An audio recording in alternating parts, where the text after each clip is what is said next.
Alhamdulillah,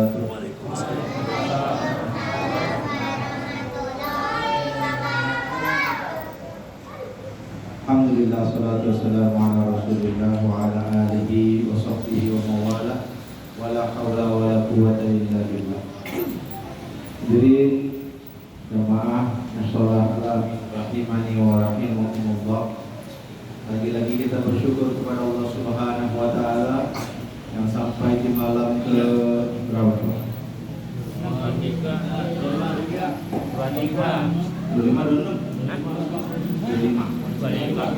Malam ke-25 ini Allah masih memberikan kepada kita nikmat iman, Islam, sehat, walafiat hingga kita masuk ke 10 hari terakhir. Pada dalam hadis itu Ramadan itu awaluhu rahmah, awsaduhu maghfirah, wa akhiruhu rizqun minan nar. Ramadan itu awal 10 hari pertamanya adalah rahmah, 10 hari keduanya adalah maghfirah, ampunan Allah, dan 10 hari ketiganya adalah rizqun minan nar, terbebas dari api neraka. Mudah-mudahan kita termasuk orang yang diberikan rahmat oleh Allah Subhanahu wa taala, diberikan ampunan oleh Allah Subhanahu wa taala, dan dijauhkan dari api neraka. Amin ya rabbal alamin. Ngomong-ngomong nih jamaah, belum ada yang pulang kampung apa bagaimana? Orang Betawi semua ini. Saya tertarik, ini ada kitab hadis judulnya Mukhtarul Ahaditsin Nabawiyah. Kalau jamaah ada yang mau baca, banyak kitab. Pengajian di mana pengajian? Hah? Oh, pengajian juga. Setiap? Ustaz? Oh, kalau Ustaz apa? Apa? Oh. Ini salah satu kitab hadis kesukaan saya. Kenapa? Karena singkat dan langsung matang. Jadi orang awam juga nggak susah-susah banget gitu. Nah, di sini ada hadis yang mau saya baca. Tadi saya ngomong masalah pulang kampung. Orang yang pulang kampung bulan Ramadan itu, kalau dalam hadis ini dikatakan salasun da'awati, 3 doa, 3 macam doa mustajabatu yang pasti dikabulkan oleh Allah Subhanahu wa taala. Ada 3 doa. Kalau ada yang pulang kampung pas Ramadan, insya Allah 3-3-nya masuk ini. Da'watus shaim, doanya orang yang lagi puasa. Yang kedua, da'watul musafir, doanya orang yang lagi bepergian. Yang ketiga, da'watul mazlum, doanya orang yang sedang terzolimi. Doa orang puasa, mau puasa Ramadan, mau puasa di luar bulan Ramadan, pokoknya kalau puasa, doanya termasuk yang dikabulkan Allah. Apalagi pas lagi musafir, ya, mau ke Kuningan, ke Brebes, ke Jogja, ke mana, Medan, Aceh, ya. Pokoknya selama kita, apalagi ke Arab, ada turunan Arab sini. Ada Arab maklum. Ya. Yang kedua musafir, ya, itu juga dikabulkan oleh Allah Subhanahu wa taala. Orang yang musafir boleh nggak puasa, tapi apa semua jenis musafir? Nah, para ulama beda pendapat. Kalau dalam mazhab Syafi'i ditekankan masyaqqahnya saja. Jadi kalau nggak ada masyaqqah dalam safarnya, berarti tetap puasa. Nah, yang kedua yang akan kita bahas adalah tentang hadis cinta. Salasun, ada 3 hal. Man kunna fihi, yang jika satu orang memiliki 3 hal itu, wajada, maka dia akan menjadi halawatul iman, akan mendapatkan manisnya iman. Saya mau tanya, kalau kita lagi sakit, ya, kalau kita lagi sakit, makan apa aja, enak apa kagak enak? Nah, kenapa nggak enak? Karena lagi sakit. Jadi yang menyebabkan makanan itu menjadi nikmat atau enggak nikmat kadang-kadang bukan cuma karena rasanya, tapi bisa jadi karena kesehatan kita. Sama iman juga, kalau orang kesehatan imannya lagi baik, maka sholatnya nikmat, tilawahnya nikmat, sedekahnya nikmat, mendidik anak istri nikmat, semua kerja nikmat. Tapi kalau iman lagi sakit, apa aja salah. Sholat lama banget, sedekah mulu, kagak kaya-kaya. Ada aja yang diomongin. Ya. Apa 3 hal itu?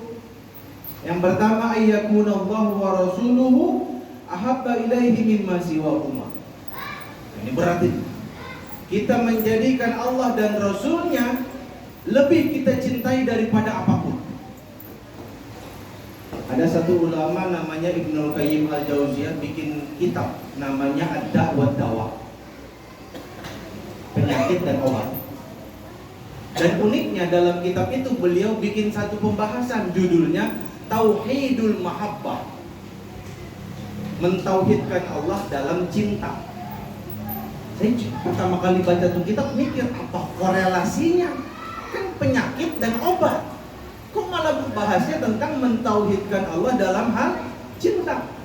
Ternyata dalam surah Al-Baqarah ayat 165, mudah-mudahan saya nggak salah, Allah katakan, "Wa minan nasi may yattakhidhu min dunillahi andada yuhibbunahum ka hubbillah walladzina amanu ashaddu hubban lillah." Dan di antara manusia ada yang menyembah tandingan-tandingan dari Allah, dan mereka mencintai sembahan-sembahan itu sebagaimana mereka mencintai Allah.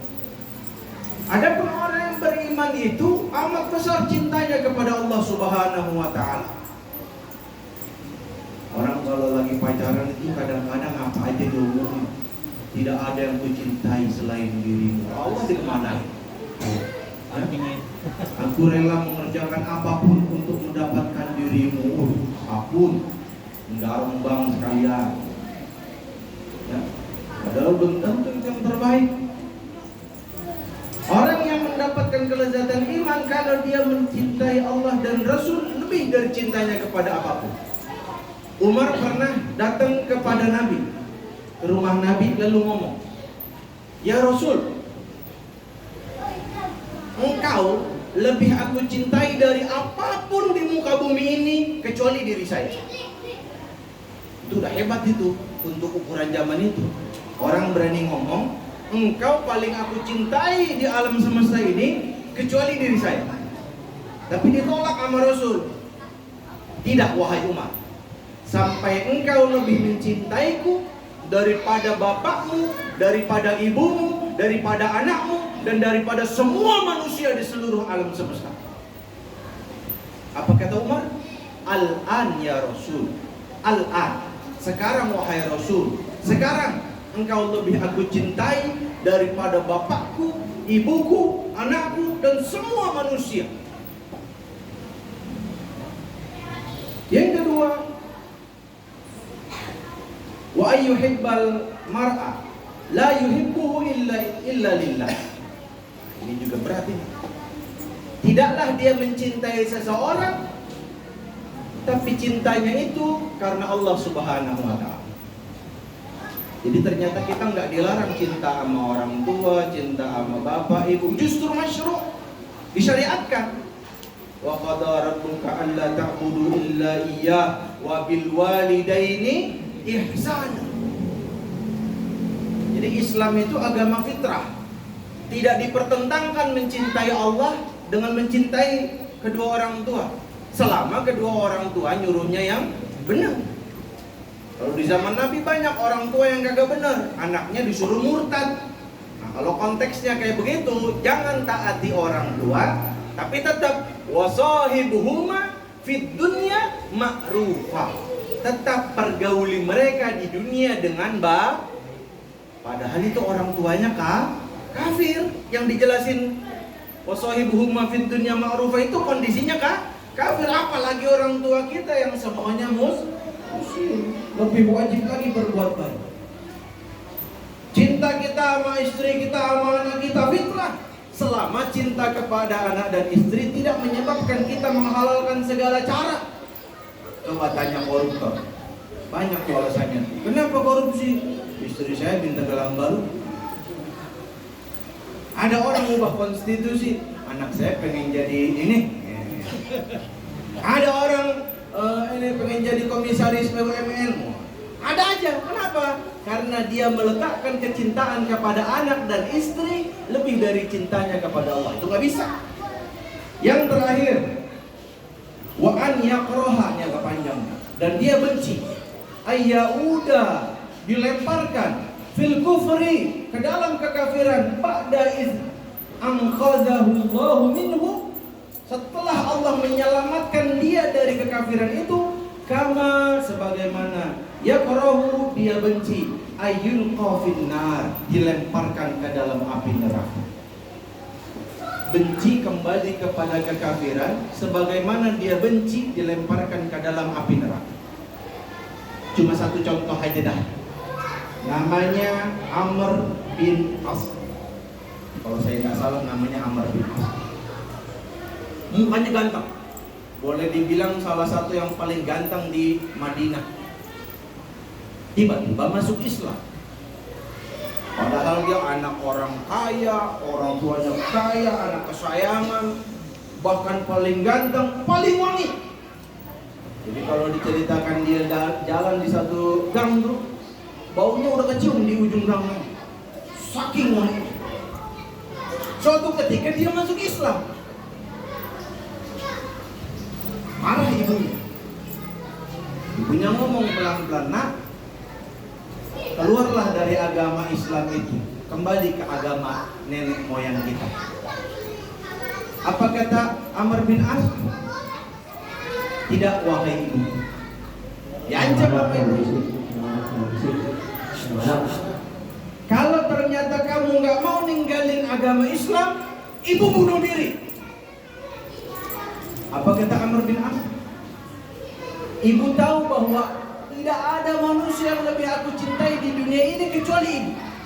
Tapi seandainya ibu menyuruhku untuk keluar dari agama Islam, maka ketahuilah, seandainya ibu punya 100 nyawa, lalu satu demi satu aku melihat nyawa ibu keluar dari jasad ibu, tidak akan pernah aku keluar dari agama Islam. Ini orangnya jelas. Kalau urusan berbuat baik, dia berbuat baik sama orang tua. Tapi kalau udah urusan disuruh kembali kepada kekafiran, dia pilih untuk enggak mau. Berhenti dia dari judi, diajakin judi lagi, enggak, udah tobat. Bayarin dah, tetap kagak. Diajakin mabok, enggak, udah tobat. Bayarin dah, tetap kagak. Diajakin main cewek, bayarin dah, tetap kagak. Itu namanya orang yang dia benci, dikembalikan kepada kejahiliahan, sebagaimana dia benci dilemparkan ke dalam api neraka. Mudah-mudahan Ramadan kita paling tidak membuat kita berada dalam 3 kondisi. Pertama, mencintai Allah dan Rasulnya lebih dari cinta kita kepada apapun. Kedua, kita menjadikan Allah dan Rasulnya sebab kita mencintai segala sesuatu. Yang ketiga, kita benci kembali kepada kemaksiatan sebagaimana kita tidak mau dilemparkan ke dalam api neraka. Sehingga kita keluar dari Ramadan menjadi pribadi yang bertakwa. Amin ya rabbal alamin. Aku qauli hadza astaghfirullah li wa lakum wa li sayyidil muslimin wal muslimat. Assalamualaikum warahmatullahi wabarakatuh.